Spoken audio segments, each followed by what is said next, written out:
I've been hearing and reading stories of folks like you who have lost their homes or are currently evacuated due to wildfires. In one of them, a wildfire victim by the name of Aurora Barboza Flores returned to her home in Altadena and managed to find one thing in the wreckage, a dish she kept her jewelry in, inscribed with the words, "I think I'll just be happy today." Besides the miracle of finding that one artifact, I think there's such a simple, beautiful, and powerful message in that jewelry dish inscription. We're wishing that for all of you, that among all the grief and disappointment and hurdles of getting onto the path of recovery, you can find little moments of happiness as well. And we hope that today's webinar will bring you some of the information and knowledge that will form the foundation for your recovery. Today's webinar is going to be moderated by Jennifer George, LCSW, MPTF's Director of Community Social Services.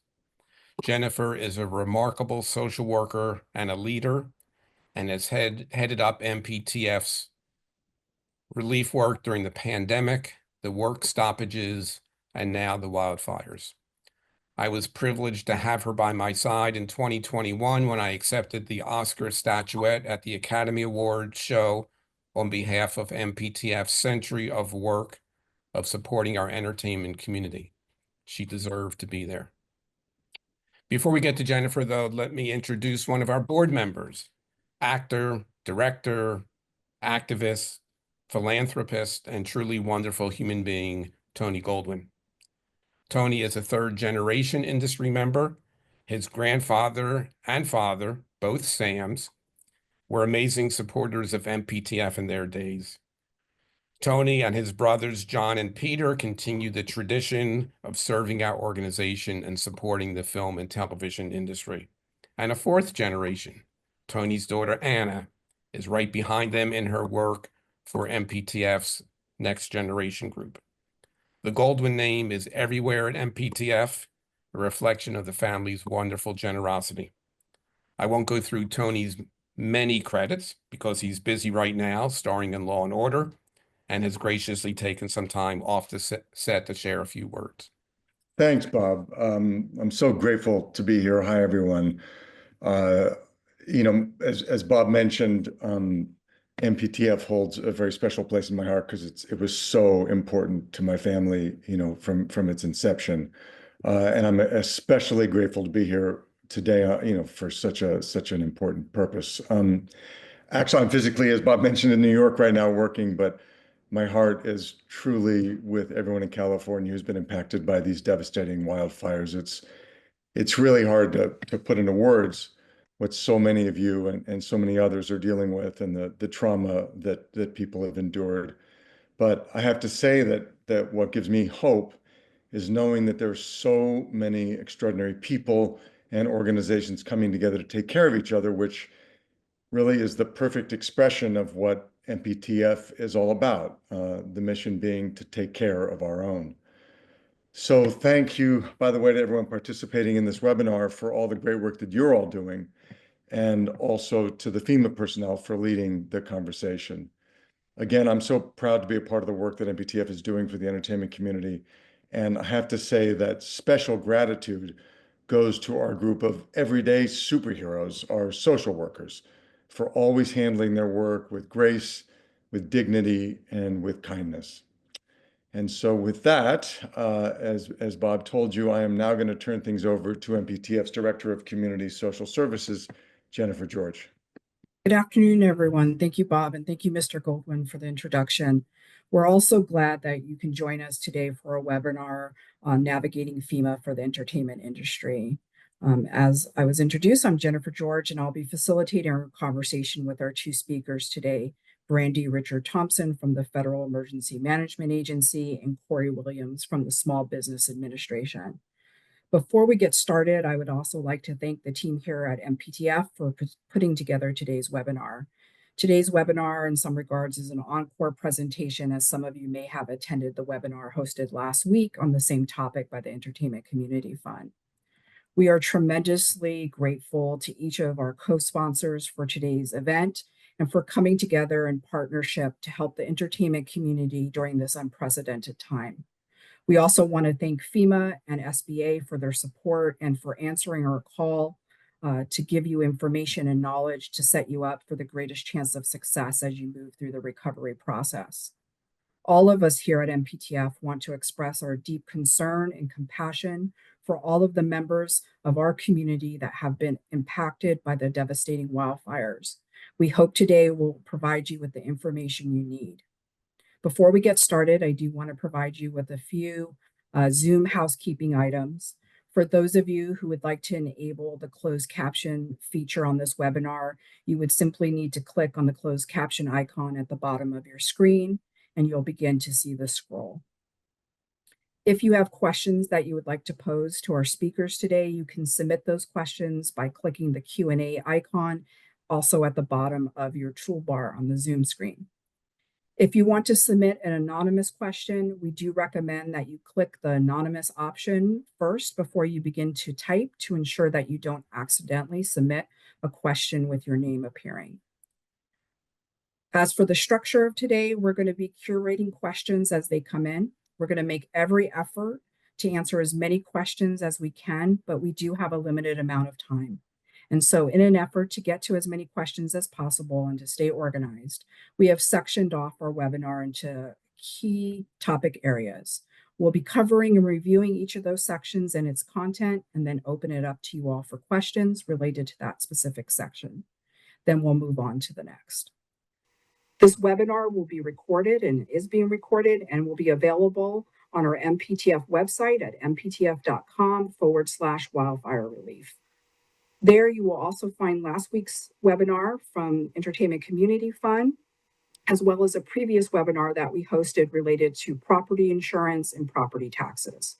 It will all be available as well through all of our community partners co-sponsoring today's event. And more importantly, all of the materials that are referenced throughout our discussion today will be collected and consolidated and sent to you in a follow-up email at the conclusion of our webinar. And without further ado, I have the great privilege of introducing Brandy Richard Thompson from the Federal Emergency Management Agency, otherwise known as FEMA. Thank you, Brandy, so much for being here today with us. Thank you so much, Jennifer. Good morning, everyone. I want to begin by expressing my deepest gratitude to the Motion Picture and Television Fund for hosting this important conversation. A special thank you to Bob Beecher, Jen Clymer, Tim Ferriss, and Tony Goldwyn for your dedication to supporting members of the entertainment industry in times of need. The recent wildfires have had a profound impact on this community, on the artists, the crew members, and professionals who bring stories to life. We recognize that recovery is about more than just rebuilding homes. It's about restoring lives, livelihoods, and the creative spirit that makes this industry so special. FEMA is here to ensure that you have the resources and support that you need to move forward. We know that many in the entertainment community have been affected by these devastating wildfires, and recovery is a long and challenging process. It often takes 3 to 5 years, but FEMA is committed to standing with you every step of the way. To date, FEMA has distributed $55 million in aid to wildfire survivors, helping with home repairs and personal property losses, medical expenses, and other urgent needs. If you have not applied yet, you can do so by calling 1-800-621-3362 or visiting disasterassistance.gov or downloading the FEMA app. For those who have been displaced, we offer transitional shelter assistance, which covers hotel stays, along with rental assistance and lodging expense reimbursement for those whose homes are not habitable. FEMA disaster recovery centers are also available in Los Angeles County, including locations in Altadena and at the UCLA Research Park West. I'll share those specific addresses in the chat. These centers provide in-person support, whole community support from state, local, and county resources, including assistance with applications and replacing your vital records. The cleanup process is essential for rebuilding, and there have been lots of questions about that. The Environmental Protection Agency is managing hazardous household waste removal, and the U.S. Army Corps of Engineers is leading debris removal efforts with now $3 billion allocated to this initiative. Unfortunately, disasters often attract scammers. Please remember that FEMA never charges for applications or inspections. Always verify the identification of anyone claiming to represent FEMA. And if you suspect fraud or identity theft related to disaster aid, report it immediately at 1-800-621-3362. We also understand that the stress of recovery extends beyond financial crisis. The entertainment industry thrives on resilience, but no one should navigate this loss alone. So free, confidential mental health support and resources are available at the 988 Crisis Lifeline or the Disaster Distress Helpline at 1-800-985-5990. And that's open 24/7. The deadline to apply for FEMA and SBA assistance is March 10th, 2025, and we encourage you to apply as soon as possible to ensure you receive all of the help that you need. The Motion Picture and Television Fund has always been a cornerstone of support for this industry, ensuring that entertainment professionals receive care in times of hardship, and FEMA is honored to stand alongside you in this recovery. Thanks, Jennifer, for moderating today. I look forward to your questions. Excellent. Thank you so much, Brandy. I want to just emphasize the March 10th deadline that you stated. That's going to be really important to just remind people throughout our webinar today that that is the current deadline to submit your FEMA application. One of the most common questions we get is simply who is eligible and who should be applying for FEMA. So if I'm a homeowner or I'm a renter, am I eligible to apply? You are eligible to apply whether you're a renter or a homeowner. Now, what's important to note is that your insurance coverage, whether you're a renter or a homeowner, does impact the assistance that you receive from FEMA. So what we need as soon as you register is for you to share your declaration page from your insurance policy, whether you're a renter or a homeowner. And once you find out what you are going to receive from your insurance company, also share that information with us. That will help us determine what of all of the programs that we offer are available to you. And for each person, it's a little bit different. So please don't compare what you are able to receive or eligible to receive to your neighbor. Unfortunately, sometimes it's vastly different based on insurance coverage and based on the impacts that you receive during the disaster. Some folks are really curious about, is there a certain length of time that someone has to have been evacuated from their dwelling in order to be eligible for FEMA assistance? No, there is not, but we do need verification that you were in fact evacuated from the disaster as a result of the disaster. And so if you have any type of a screenshot of the evacuation notice or any information that you can share with us to let us know that you were in fact evacuated, that will help us to determine what you're eligible for. That could be serious needs assistance, which is the $770 payment that many people have already received to just cover incidentals and things that came up when you evacuated. And there's also rental assistance and lodging expense reimbursement that you might be eligible to receive. So if you had to leave and you had to stay overnight at a hotel, you may be able to submit those receipts to receive reimbursement for the stays that you paid for. So it sounds like when you talk about saving receipts, that it's really important that people are staying organized. I think there's a lot of overwhelm right now, and people are still trying to get their bearings, but it sounds like having a central location to track those materials is going to be really critical. Absolutely. Whether it's a file on your phone or on your computer, if you have access to it, or just a folder that you're keeping all of that information in, that can be really helpful, not only for FEMA, but for your insurance company and other assistance that you may be eligible for. You don't want to have to fumble around for the hotel receipts or gas receipts or other things that you used during the disaster. One of the questions we've been hearing a lot is that if someone left their area or their home voluntarily because of smoke or just simply because of fear, are they eligible to apply for FEMA for assistance? You can apply, register for FEMA assistance. We will determine whether or not you are eligible to receive the assistance. There are individuals who feel like they're in a toxic living environment due to smoke and ash, or were, and so left the location. And we understand that. That is not one of the criteria that FEMA typically recognizes as meaning that you can't live in your home. And I'll also share a link to that information that shows what for FEMA means that your home is habitable. But I've gotten that question so many times that I have shared with the county and with others who work with us the deep concern that people are having about being in areas that are impacted by soot and ash.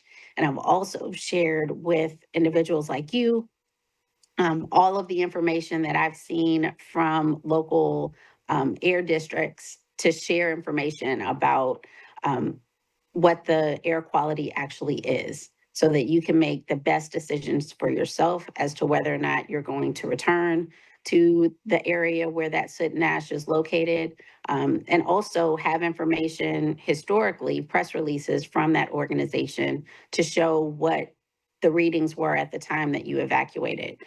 So I'll also share one of those releases with you, and you can go through and look for additional information to support your request or your claim for rental assistance or lodging expense reimbursement as a result of air quality.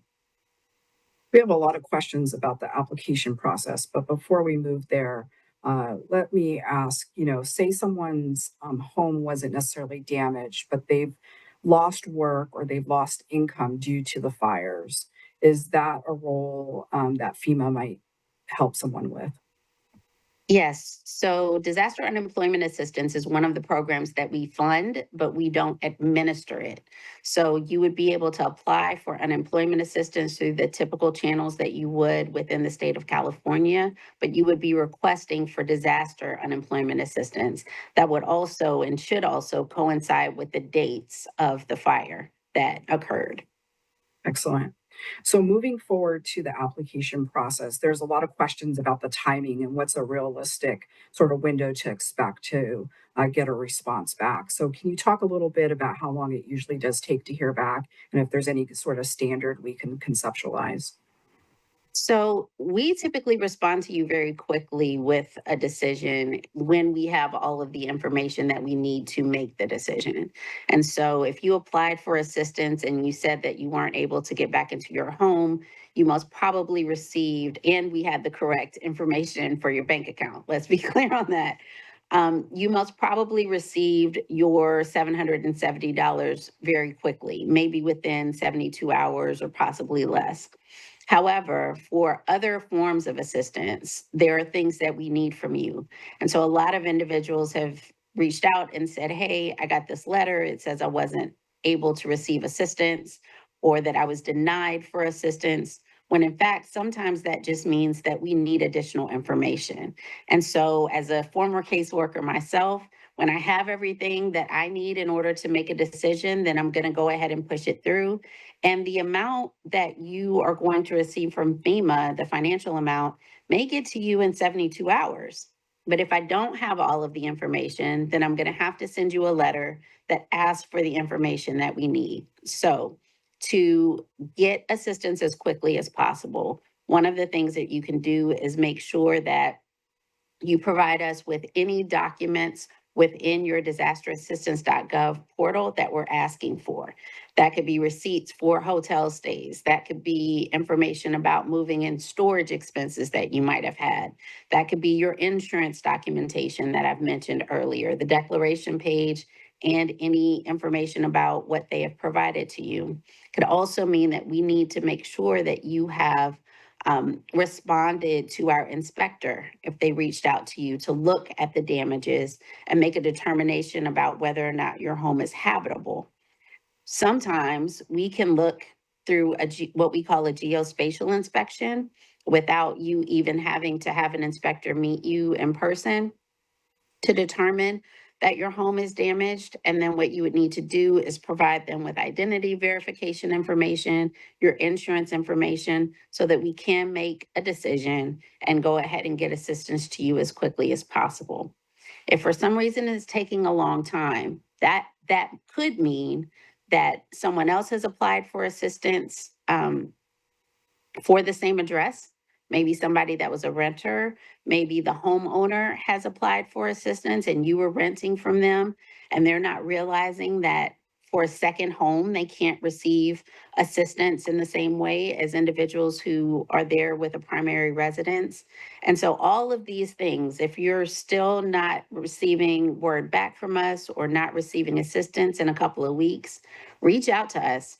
Go to one of our disaster recovery centers, give us a call, look at that portal to see if there's any information that we may need from you, so that we can get that assistance to you as quickly as possible, because we know it's critical at this time that you get it. So I'm hearing from you pretty clearly that if someone hasn't gotten a response, that they should be reaching out to you. They should be definitely checking in with that portal, that's really key, and that they can also go to these disaster relief recovery centers. Absolutely. Okay. And I think you answered this question as well, but just to emphasize it here, we do have someone asking a question about whether they have to submit their entire insurance policy or just the declaration pages. Yeah, just the page that shows what you're eligible to receive. And I would also offer, because someone was asking earlier about preparing for other kinds of disasters, it's a good time to assess your insurance coverage and determine if it's not only going to help you now, but if you need to adjust your insurance coverage for the future.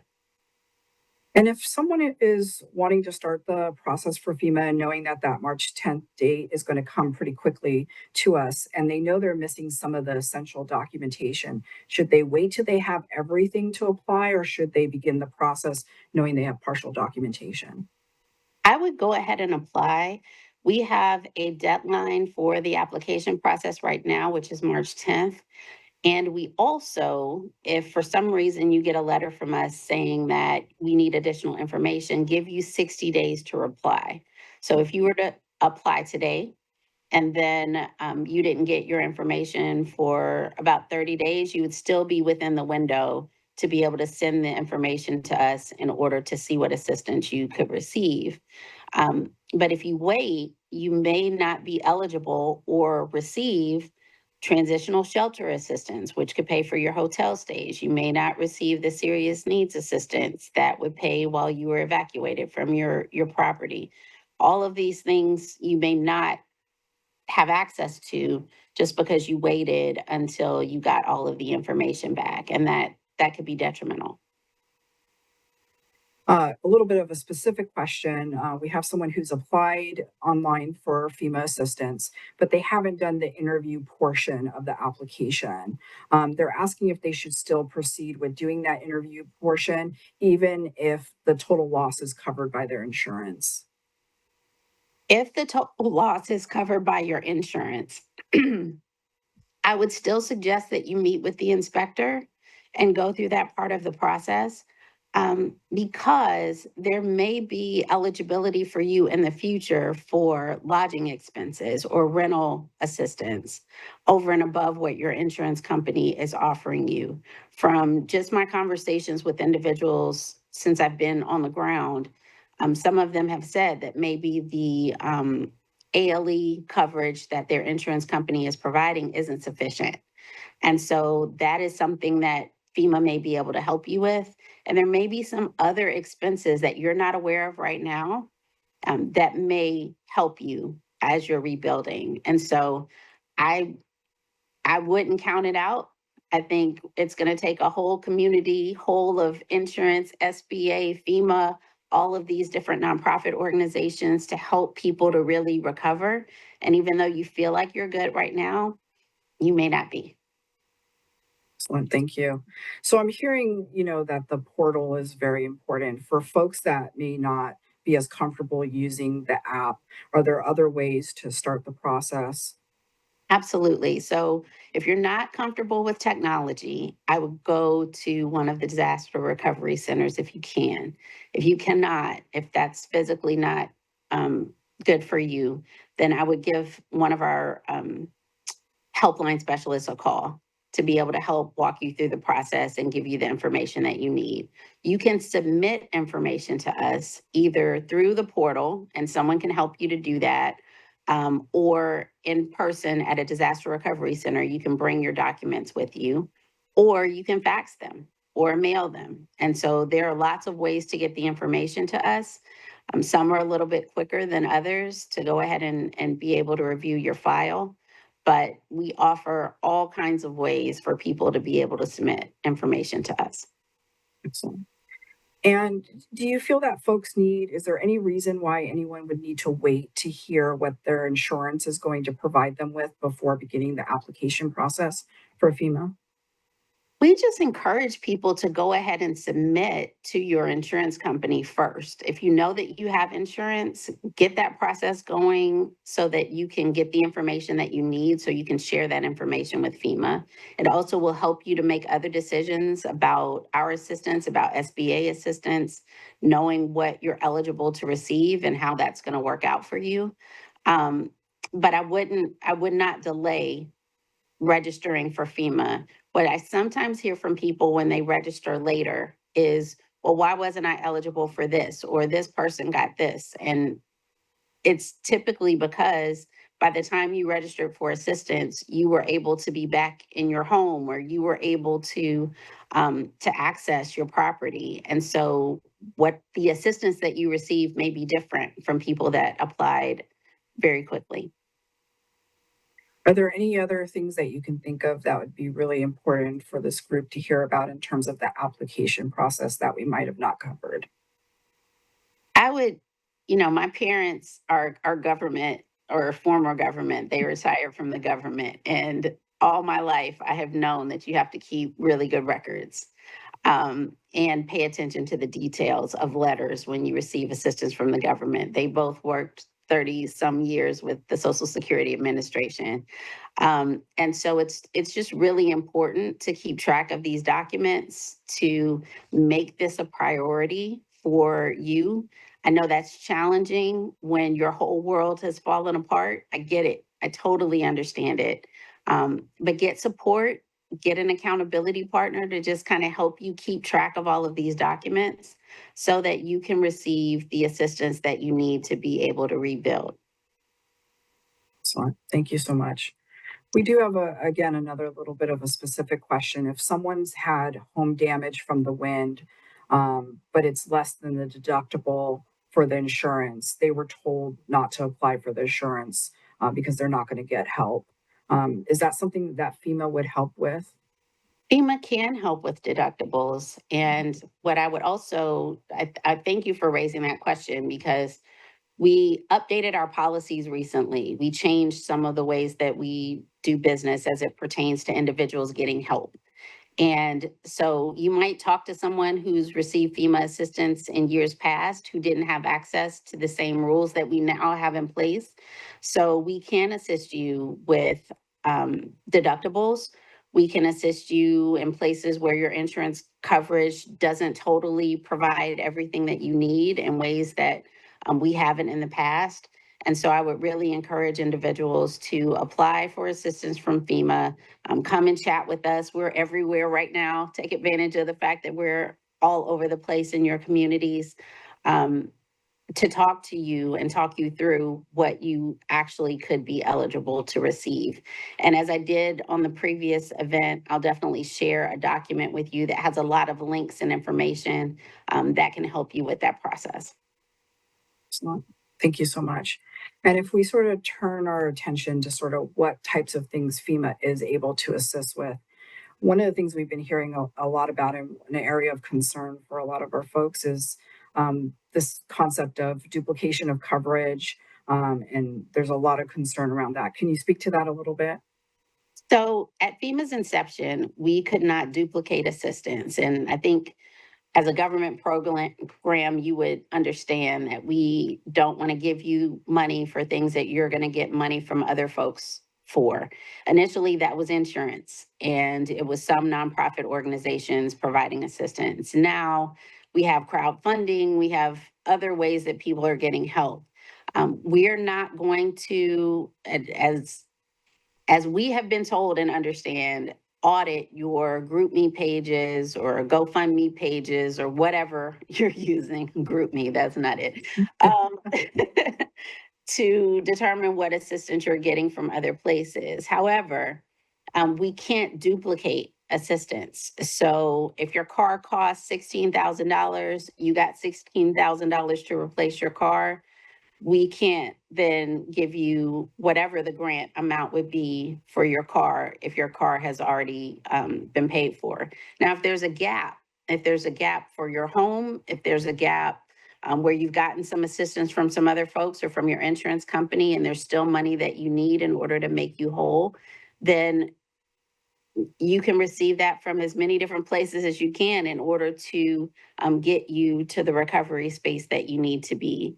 So I would focus on the recovery right now and getting all the assistance that you need, but just be cognizant of the fact that if you get assistance from another source and you also get that same assistance from FEMA, that could put you in jeopardy of having to return that portion of the assistance that you receive.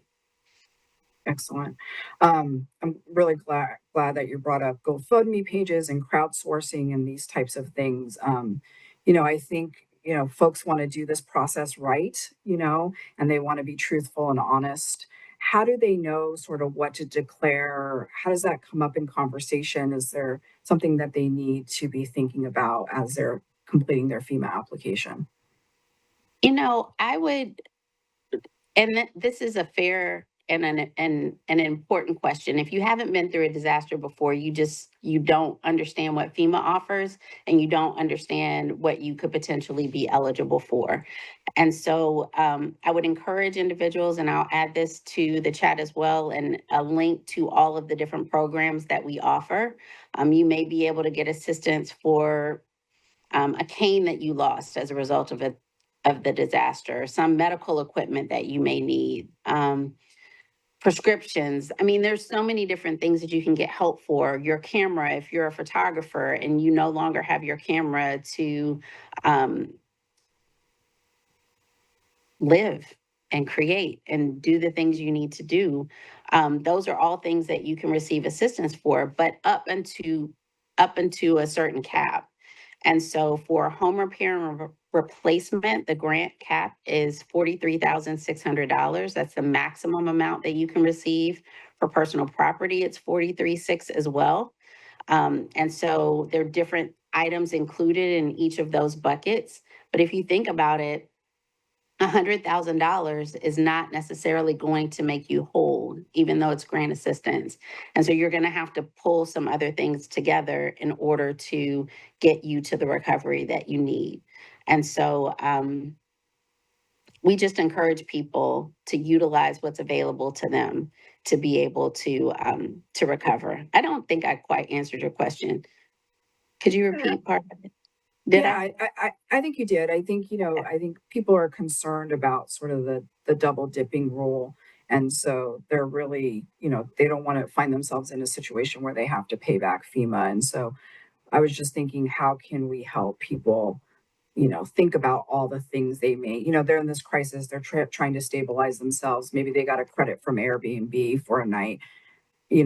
Is that something on the forefront that they need to declare when they go to a disaster recovery center or they're completing their FEMA application? I don't see it as being top of mind, but I would say if you get 5 nights from FEMA and it's including the 1 night you got from Airbnb, then don't do that. Right. But I'd also suggest that you just think about how you word these pages. So as not to talk about things that are specific. I would focus on, I need help for things that are not covered by FEMA grant assistance, that are not covered by my insurance company, so that I can continue to recover. So that's how I would approach it. And I just want to allay people's fears that we're not assuming that everybody is the bad guy. We know that this is new for you. So just educate yourself as much as possible, keep really great records, and let us help you in this recovery process. That's really excellent. Thank you, Brandy. We've had some questions about from folks wondering if FEMA is taxable. if the assistance received is taxable? No, FEMA is not taxable. Uh-huh. And does it impact people's social security benefits or Medi-Cal or any other benefits that they might be receiving? To my knowledge, no. And can you spend a little time, you at the top of your introduction, you talked a little bit about the transitional shelter assistance. Can you talk a little bit about that? Absolutely. So we have two hotel programs, if you will. Transitional shelter assistance is where FEMA will call you based on the information that we have in your portal, which is why we need all this information, and tell you, hey, we see that you're eligible to stay in a hotel. Here is a link to a lot of hotels that are available in your area. Some people have even chosen to stay outside of the area in other states in those hotels. We will pay for the hotel. We will pay for pet fees and taxes for your stay. Anything else, parking, those kinds of things you would be responsible for, but we pay that directly to the hotel so that you just have to worry about getting there and having a place to stay. We also have lodging expense reimbursement, and lodging expense reimbursement you're only eligible for if you're displaced from your home. So that means you had to have evacuated or something had to cause you not to be able to live there. Your home is so damaged that it's not habitable. You can't live there. And lodging expense reimbursement means that we will pay you back for the hotel nights that you incurred. That could be Airbnb, that could be a lot of different hoteling options where you have already paid and we're taking those receipts and paying you back for the expenses that you incurred. That's really helpful. I think that's really important for folks to know. There's some questions about if an inspector is going to come to the home. So what is the process if an inspector is scheduled to come out, but the individual is not able to be present for that inspection? So we have inspectors that will reach out to you via text or a call and ask you 3 times to be present for an inspection. They will reach out to you at different times of the day, hopefully 3 consecutive days, but we're not sure that that's always the case. But when they reach out to you, if you don't respond, then they will put your file back in queue for another inspector to pick it up. So I want to make sure that people know that if someone is calling you from a number that you don't recognize, it might be a good idea to answer the phone. If for some reason you are not in the area and you know you're not going to be in the area, you've already moved to live with family somewhere else, you can have an adult to be at your property to do the inspection for you. But there is a letter that you need to send to us letting us know that you are authorizing someone else to do the inspection for you. And that you can upload into your portal, you can fax to us, etc. And it's a great idea if you know that you're not going to be in the area to do that, so that when that comes up in the caseworker's queue to send the inspector out, the inspector already has that person's contact information so that they can go ahead and move forward with your inspection and your application can continue to move through the system.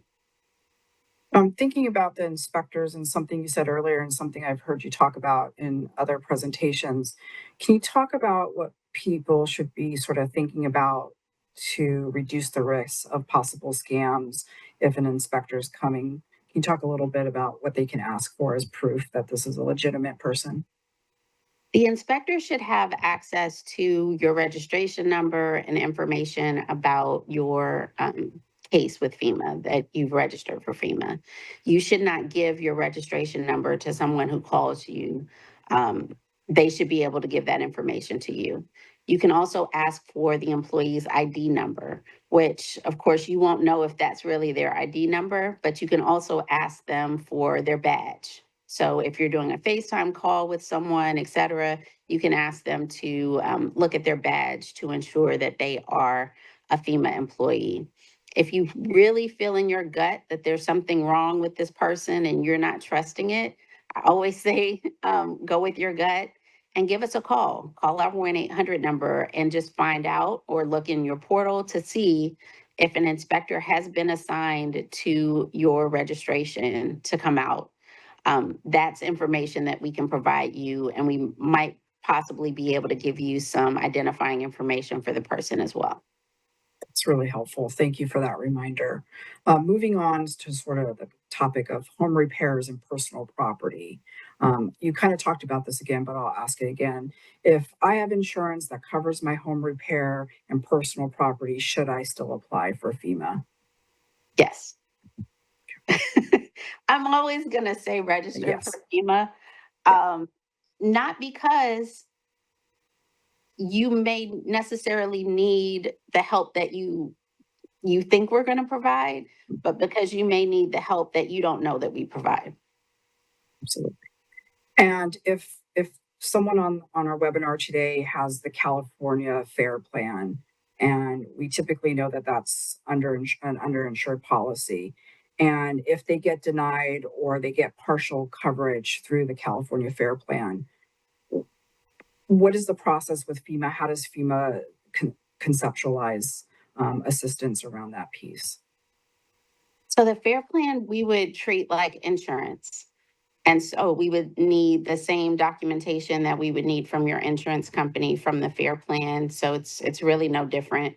You would share with us your declaration page, and you could also share with us what they have said that you will receive as a result of the insurance that you have with them. I want to go back to what you said a second ago, the question you asked me a second ago, though. If for some reason you receive assistance from FEMA and you're like, I'm good, this person has helped me, that person has helped me, and I really don't need anything. I want this money to go back to other people who need it more than me, or back to the government. You can send it back, and we do have a process by which you can do that. So don't feel like because you receive grant funding and then you find out that you don't really need it, there is no recourse for you to send that money back. And we've had people to do that. I'll sort of dip back to a different section. Some folks are asking, are there asset limits to applying for FEMA? Does FEMA look at how much someone has and assets available to them in the application process? No, but that's a good question for SBA. Yeah, thank you. If someone has, a lot of our folks have professional equipment, whether, that's musical instruments or their camera or their makeup kit, is that listed under personal property, or are those business expense related? So for some things, this isn't going to most probably get you the entire makeup kit or all of the lenses for your camera. But we can help with some of those things in the new way that we do individual assistance, and it is under personal property. And what I would also caution people to think about is that if you are a renter, let's say, and you receive $20,000 in personal property assistance and a grant from FEMA, the difference between the $20,000 and the $46,000, the 23,600 or what have you that's left, will be available to you for all of these other forms of assistance. And so at some point you will achieve the maximum. And so when we think about, even when we were talking earlier about getting assistance from other places and other people, you may end up getting assistance from FEMA for just your personal property and your camera and your makeup kit, let's say, for you and your spouse, and that's it. That may get you to the maximum for personal property, or that and some medication and so you're putting these things together, and that may cause you to hit your maximum grant amount for that category, which is personal property. So you may need to receive assistance for other things from other places. And so I would encourage individuals to start to think about, as you learn more about what assistance FEMA can provide, where do you need to pull from other resources in order to get all of the help that you need? Because FEMA is not going to be able to cover everything that you need. Thank you. That's helpful. Thinking about sort of the moving towards the clean and sanitation phase, Can you talk a little bit about the overlap with FEMA and the Army Corps? So we have assistance called Clean and Sanitize. It's $300. It's not a big grant. I don't believe it hits any of those maximums though, where you can start the process of cleaning your home. And so you can submit receipts to us, let us know that that's something that you're doing, and you can receive that assistance from FEMA. FEMA is also similar to the disaster unemployment assistance, providing funds, resources to cover debris removal. Debris removal is happening in 2 phases, and the Environmental Protection Agency is doing phase 1, which is going in and taking and packaging up these household chemicals that you would have most probably taken to a special facility before. They're going and picking those up. They're taking them to another location so that they can stage and package them up appropriately so that they can dispose of them. That is happening for everyone for free. You don't have to opt into that process. So all of the things that are on your property that would be hazardous to us because they're not being disposed of properly are going to be taken away. 2 is the second phase is the debris removal from the U.S. Army Corps of Engineers. And again, we are paying for that to be done.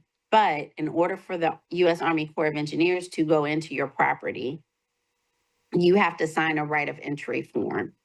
That form you will get from the county website, which there's a debris helpline that's available to you, as well as the link to the actual form. If you decide to have the U.S. Army Corps of Engineers do your debris removal for you, that will be free to you. You won't have to pay for that service to be done because that is being covered by this FEMA grant, if you will, to the state of California. If for some reason you don't want to utilize the Army Corps of Engineers, you can do the process yourself, but it must be done by a licensed professional that will adhere to local, state, county, federal guidelines around the debris removal. You cannot not do debris removal. The debris has to be removed. So even if you decide that you're not going to opt into the U.S. Army Corps of Engineers program, you want to do it yourself, and then you find that it's really costly or it's challenging, it's still going to have to be done.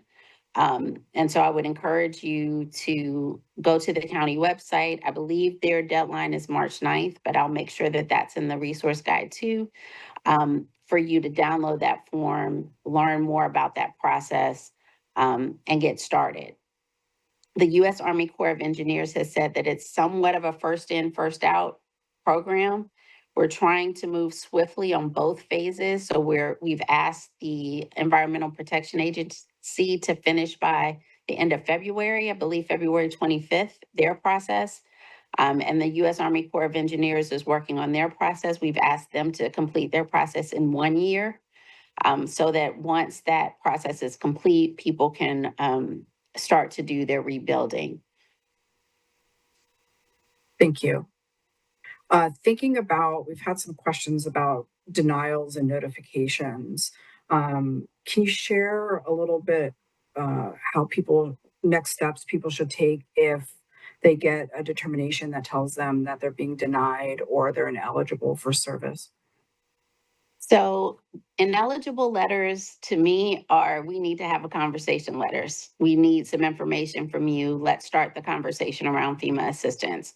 So read those letters closely, see what documentation we may need, and submit that. When you say that you've received a denial letter, there will come a time when we will say, you've submitted this information to us, and the answer is no. Based on the documentation you've submitted, we cannot support you with this particular thing that you're asking for assistance for. At that point, you can appeal. Every time you communicate with us, it's actually kind of an appeal. But you can submit an appeal letter that says, no, I believe that I am due lodging expense reimbursement for these 3 nights that I had to stay outside of my home because I was asked to evacuate for this reason in this place. And that you need to submit within 60 days of any letter that we send you. So if we send you a letter that says you are not eligible for this, this, and this, and you believe that you are, you can appeal that within 60 days of the letter. And then we have 30 days to reply to you. That's good. I think that will be very helpful for some of the people on the call today.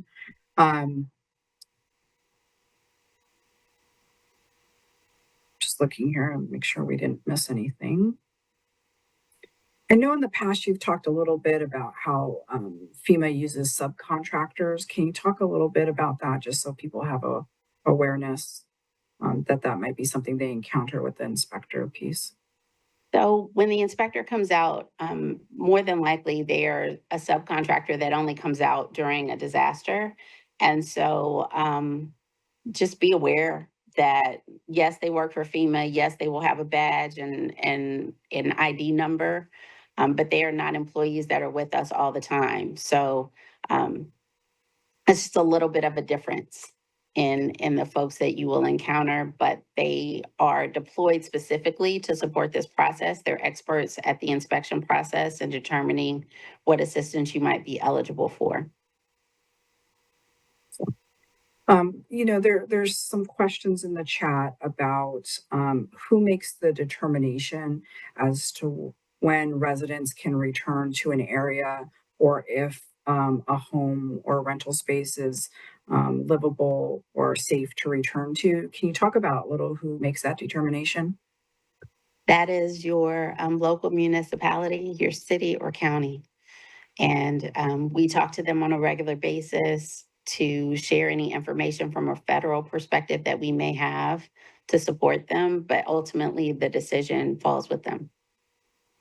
We have someone, I don't know if you can answer this, but they said that their house was listed as deferred to phase 2 by the EPA. Do you happen to know what that means? I do. It means that they were not able to complete the phase 1 work, maybe because your house is on the coast, and the pilings and things, like they couldn't get in there to do that work. And I'll provide a better explanation in the chat, but that I do know that that has come up, and what they're doing is referring you directly to the U.S. Army Corps of Engineers for the next phase of the process. So if you go ahead and complete that form, you can be on the list to go ahead and get that support from the U.S. Army Corps of Engineers, and you're actually skipping that Environmental Protection Agency process because either the way the damage occurred or where your house is situated, they can't get in there safely to be able to remove those materials that I mentioned earlier. And do you have any recommendations for renters who feel like their landlord might not be addressing the situation? Maybe there's a lot of smoke and ash in their apartment, and they feel that the landlord is not responding appropriately. Are there any channels that you would direct people to try to mitigate those concerns? And the calls that I've been on with the city and the county, they do have some resources, and I'll pull those and put those in the chat as well for individuals who are encountering that. It would not be something that we can assist with on the federal level, but one of the things that I've seen from individuals who've been impacted by wildfires is that one of the things that you should do as quickly as possible is determine alternate rental arrangements. And so if you find that the situation just isn't working out, it may be better to find a place to be as quickly as possible, because we've heard of the price gouging, we've heard of lots of things that are going on, than to wait and have this prolonged back and forth with the folks that you're renting from now if they're not doing what is necessary. And I would also say that for a lot of people, the home that you're renting from them or the place that you're renting from them is a business for them. And so they're going through a different process, possibly through the Small Business Administration and insurance companies, in order to get the work done. And sometimes they don't have contents insurance for your property inside. That may not be something that they can assist with. So there's also a resource with the state, the insurance commissioner, that can assist with some of those issues as well. So I'll make sure that we include those resources in the document that I share. Thank you so much. And before we sort of wrap up today, I just want to give you some free space to talk about any, for lack of a better word, tips or tricks that you think would be helpful for people who are trying to navigate this process, just to know about or ground themselves, or anything we didn't cover today that you think is important for folks to know. Recovery will happen. It will be slow moving initially, then it may be really rapid, like too fast for you to get your arms around, but it will happen. One of the things that I heard the other day that really resonated with me is not to make emotional decisions about whether or not you're going to stay in the place that you've been for years immediately following this disaster. Like, give yourself some time to see how things are shaping up before you make that important decision. I'd also say that I've seen a lot of people out and about that are extremely helpful, extremely giving, doing all kinds of amazing work to help people in the community. And then I've also seen people that are providing a lot of information that's just not accurate. We are here as government employees to support you. If you have questions, I've had people texting me and reaching out to me, calling our Region 9 news desk all the time to ask questions. Ask us so that we can assist you, so that you don't get taken advantage of, and that doesn't make your process even harder. So let us help you as much as we possibly can. Thank you for that. And before we let you go, one more question just sort of popped up here. So this is someone who had a FEMA inspector come out, and they indicated that they were going to update some of their application. But the person keeps going to their portal and trying to understand what the changes were, and they're not seeing the updated copy of the report in the portal. Is that normal? What actions could they take to get the information so they know what changes were made? If they are in the area, I would go to a disaster recovery center and speak to an individual assistance representative and just have them to walk you through the report. The report isn't private, like we can share information from it. And hopefully that will assist. If there were some specific changes that they needed to have made, the individual assistance representative can also help them to do that if in fact the inspector didn't do that part of the process that they said that they did. Excellent. So just to sort of recap, I'm hearing again 3 pathways to get to FEMA. In terms of submitting an application, you can pick up and make a telephone call and talk to a representative. You can go to one of the disaster recovery resources, and you can apply online. And you emphasize the importance of this being a trusted resource, and to make sure that where people are getting their information is vetted and safe. And we're just incredibly grateful for you sharing all your expertise with our community and everything you've been doing on behalf of all of us. Thank you. I will answer some of these questions in the chat and put some resources in the chat as well. Thank you so much. Thank you, Brandy. All right. So now I have the great privilege of introducing Corey Williams from the Small Business Administration. Hi, Corey. Hello. How are you doing, Jen? I'm good. I'm so glad you're here with us. I've heard you speak before. I know that I'll just give you the floor and I'll let you run with some of it. And then if it's okay with you, I'll interrupt you along the way as questions come up.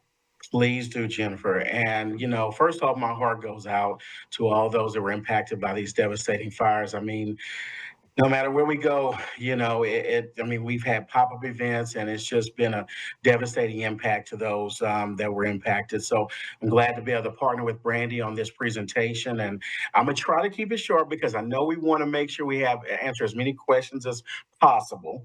So I just want to let you know that the SBA's disaster loan programs, we offer low interest loans to businesses of all sizes, nonprofits, homeowners, and renters not covered by insurance or other recovery funds. Now, for this particular declaration, as Brandy alluded to, the incident period is January 7th through 2025 and continuing. So we use the same deadline dates, March 10th for the physical deadline date. Now, what's important to note is that the economic injury deadline is actually October 8th, 2025. But so many times during courses of disaster, so many businesses and nonprofits wait until the fifth month, until June or July, and they realize, well, we've had drops in sales for the last 3 or 4 months, or we had to lay off employees because the books are tight. My PIO team has been extremely proactive in encouraging applicants who or any of the businesses and nonprofits who suffer economic injury to apply early and not later. Now, for the interest rates, homeowners and renters interest rates are as low as 2.563%. Again, this comes with a 12-month deferment and a 12-month zero interest accrual. And businesses' interest rates are as low as 4%, again, with the same 12-month deferment, 12-month zero interest accrual. And then the nonprofit organization, the interest rate is fixed at 3.625%. Again, it's no cost to apply, no prepayment penalty. And if you're approved, you're under no obligation to borrow the funds from SBA. So the question people ask is, who can apply for an SBA disaster loan? Well, it's renters, homeowners, private nonprofit, and businesses. Now, you must be located in a declared disaster area and meet other eligibility criteria depending on the type of loan. So the declared disaster area is Los Angeles County, but for the economic injury program, we also include the counties of Kern, Orange, San Bernardino, and Ventura counties. Now, we encourage all who were impacted by the devastating fires to apply because renters can borrow up to $100,000 to repair or replace disaster damaged personal property, which would also include any vehicles that was lost, and it would also include any insurance deductibles. And homeowners can borrow up to $500,000 to repair, replace disaster damaged real estate, and up to $100,000 to repair, replace disaster damaged personal property, which would also include any vehicles lost. And this also will cover any insurance deductible, and it can be used for debris removal and refinance and relocation on a case-by-case basis. Now, for business loans can be used to repair, replace disaster damaged real estate, machinery, inventory, equipment. But again, the most important thing that I emphasize for any business or private nonprofit is the need for working capital. And that's the purpose of the Economic Injury Disaster Loan Program, which can be used for operating expenses such as payroll, monthly lease or mortgage obligations, any accounts payable, and especially in times with nonprofits, we know that a lot of events may be canceled or postponed. Those create economic injury or strain to those nonprofits in case of any kind of cancellation. Now, we also offer up to 20% of the total loss for mitigative measures for all perils. Now, this is a new rule that allows not only for just the current peril of the fires, but you can also prepare yourself potentially for wind, tornado mitigation, flood mitigation, again, wildfire mitigation, earthquake mitigation. So a couple of examples of wind and tornado mitigation would be bracing, upgrading to wind rated garage doors, or installing hurricane roof straps, or even upgrading to pressure rated windows. For flood mitigation, that can include sealing your roof deck or elevating structures or adding a sump pump. But most importantly, wildfire mitigation, we want to make sure that, these are things that can be covered, such as installing a Class A fire-rated roof or removing roof and gutter debris that can be ignited by airborne embers. So the application process is relatively simple. You can go to lending.sba.gov. And again, the filing deadline for physical damage is March 10th, 2025. The filing deadline for economic injury is October the 8th, 2025. Now, once you submit your application to SBA, then we also will send a loss verifier over to your property potentially. And again, just like Brady mentioned, if you have anyone from SBA enter your property, make sure that they show their SBA badge. And then once they do the loss verification, a loan officer will actually take over the case to work it until completion, and they'll review any insurance and other recoveries and recommend a loan amount. From there, then your loan will be sent to a case manager for disbursement. And that's where you'll have most of your dealings one-on-one with a case manager. Now, the initial disbursement for homeowners unsecured is $50,000. And then for business owners, it's still the same $50,000, but it's $25,000 for the physical loss and $25,000 for economic injury. Again, we can't cross collateralize, but that's the first unsecured amount that you would receive from the U.S. Small Business Administration before other documents such as recording your mortgage, adding SBA to your insurance policies, and other maybe requirements through the city or the county that may be required permitting wise. Excuse me. So again, the disaster loan limits for businesses is up to $2 million, as well as economic injury. And then for home loans, it's up to $500,000 for repair, replace, disaster damage real estate, and up to $100,000 for repair, replacement of disaster damage personal property. And then for renters, again, up to $100,000 for repair, replacement of disaster damage personal property, which would include vehicles. And then for mitigation, it's 20% of the verified physical damage, and homeowners are limited to an additional $500,000 on top of the $500,000 that they would be eligible for the recovery, for the real estate repair. Now, we have customer service representatives that are staffed in all the disaster recovery centers alongside FEMA, operating on the same hours. So our customer service representatives are available to answer any loan program questions, explain the application process, and assist with the completion of the application. And we will also assist with loan reconsideration or reconsideration. So just like with FEMA, a no is never a final no.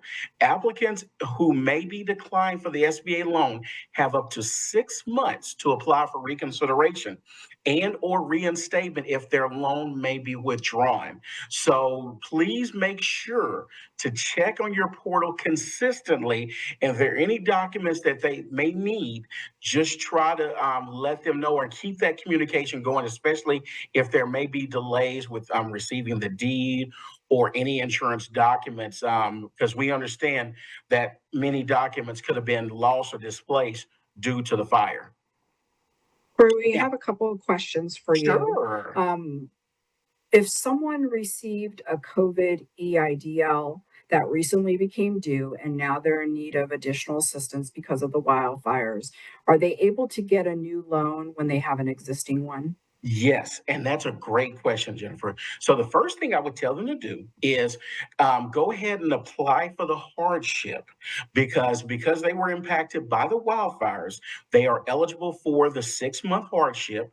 So that will allow them to have a reduced payment. I believe it's like 50% of their normal payment for the next 6 months.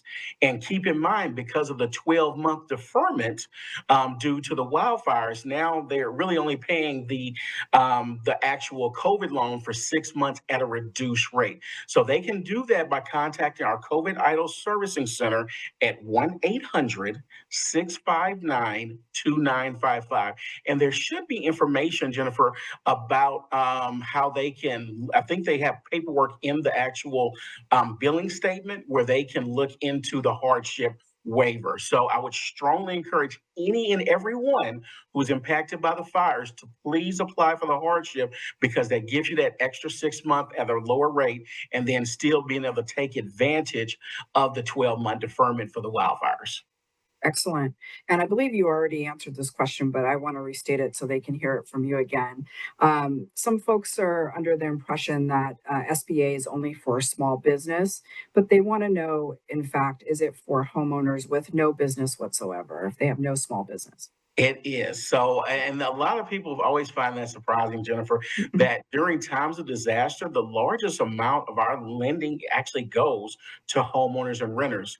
I think as of today, we've approved 400 and I think 441 million dollars in loans, and about 420 of that has been allocated approximately to homeowners and renters. So that's a very large amount of our lending for disaster purposes is for homeowners and renters. And what do you recommend? Should folks is there any need to wait if someone is in the process for FEMA to apply for an SBA loan? Is there any advice you can give?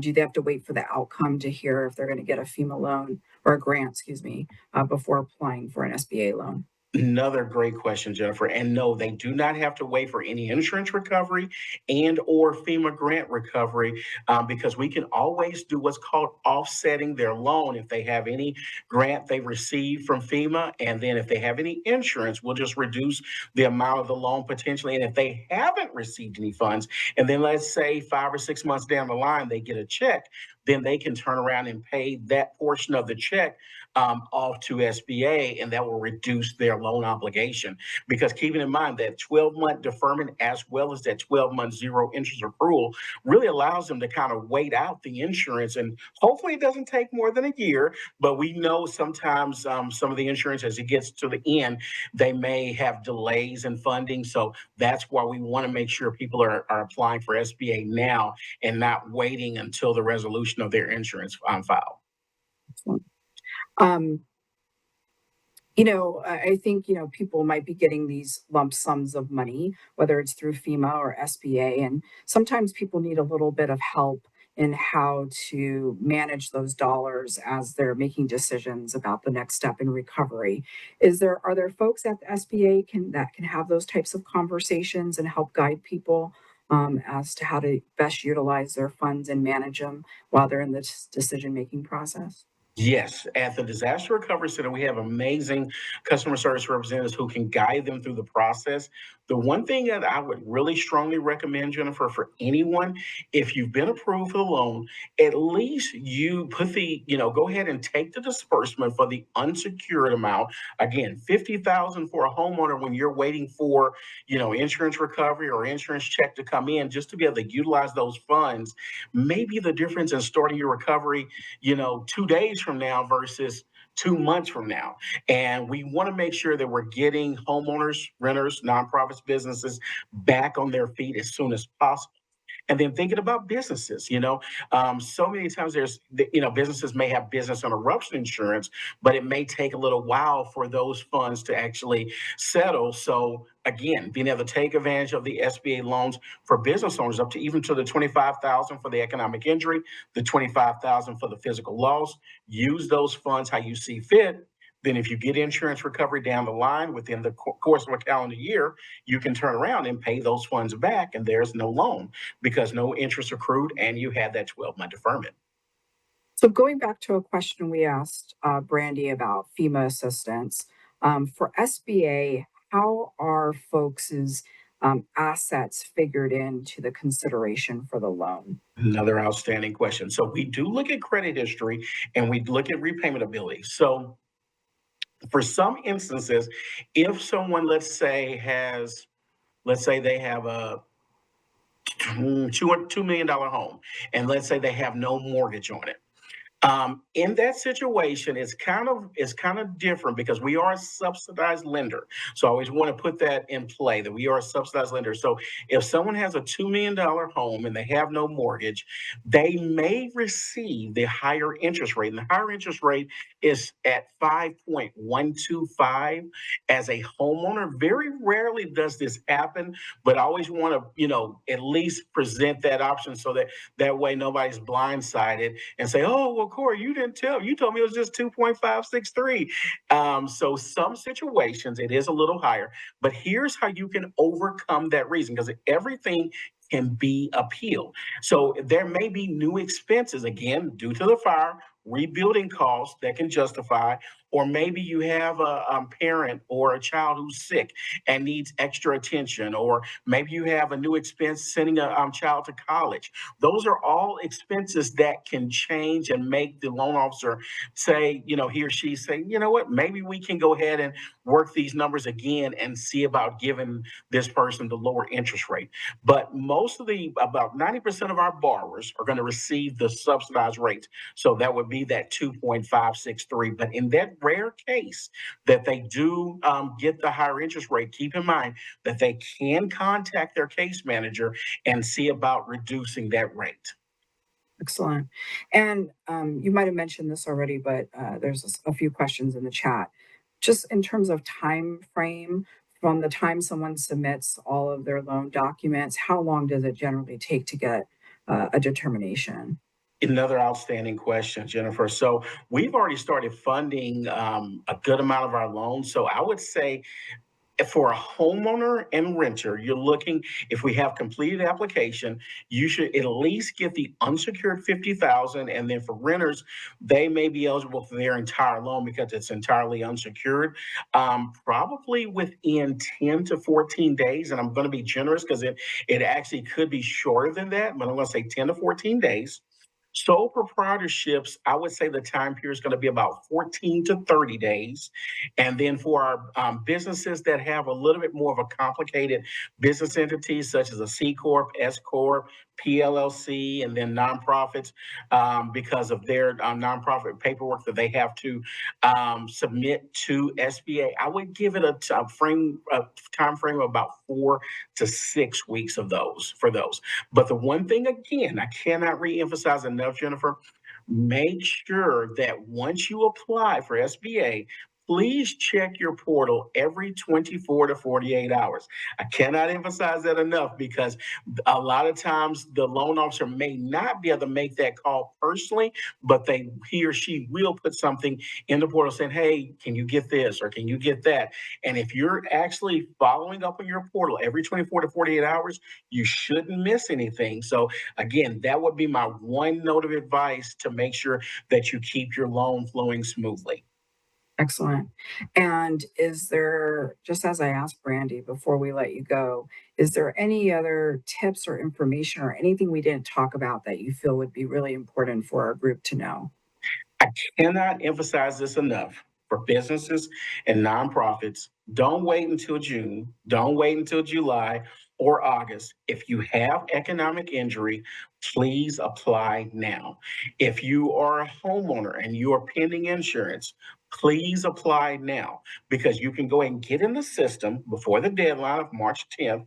And if you need additional funds later, you can always request increases in loan amount for the 2 years from the date of your loan authorization agreement. So that's why I say, don't wait, apply today and go ahead and get into the system.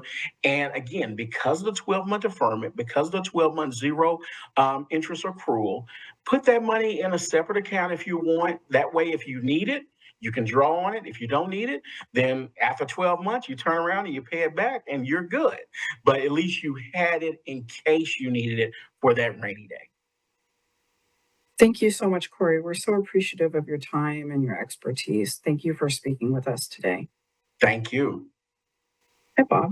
Hi, Jennifer George, Jennifer Clymer. Thank you so much for hosting and moderating, doing such a wonderful job, the two of you, in getting us through this webinar, covering as many questions as we could, extracting some fabulous information from Brandy and Corey. Thank you, Brandy and Corey. You both are amazing, great representatives of your organizations, great friends to us in the entertainment industry, and really appreciate you taking the time and representing our government so well.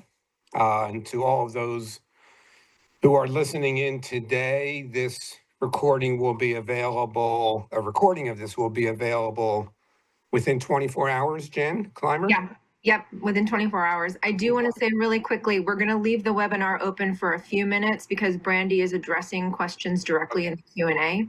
But yes, thank you to Paige. Paige Thompson is going to turn this around in an edit. Really appreciate you. Okay. Thank you to Tony Goldwyn. And for those of you who are listening, this is going to be available. The recording will be available on the MPTF website. It will be available on our partners, collaborators, websites, Entertainment Community Fund, and many others. Big shout out to the Entertainment Community Fund for getting all of this organized. And stay tuned because we will be posting information on additional webinars coming up on other topics that we know from our social workers and others are top of mind for you. We want to be here, all of us, to make your recovery as efficient, effective, and pain-free as possible. So take good care of yourselves, take good care of each other. You've got a lot of organizations in this industry who are out there to help you. Take advantage, get in touch with all of us, any or all of us, and good luck on your next steps, and we'll see you soon.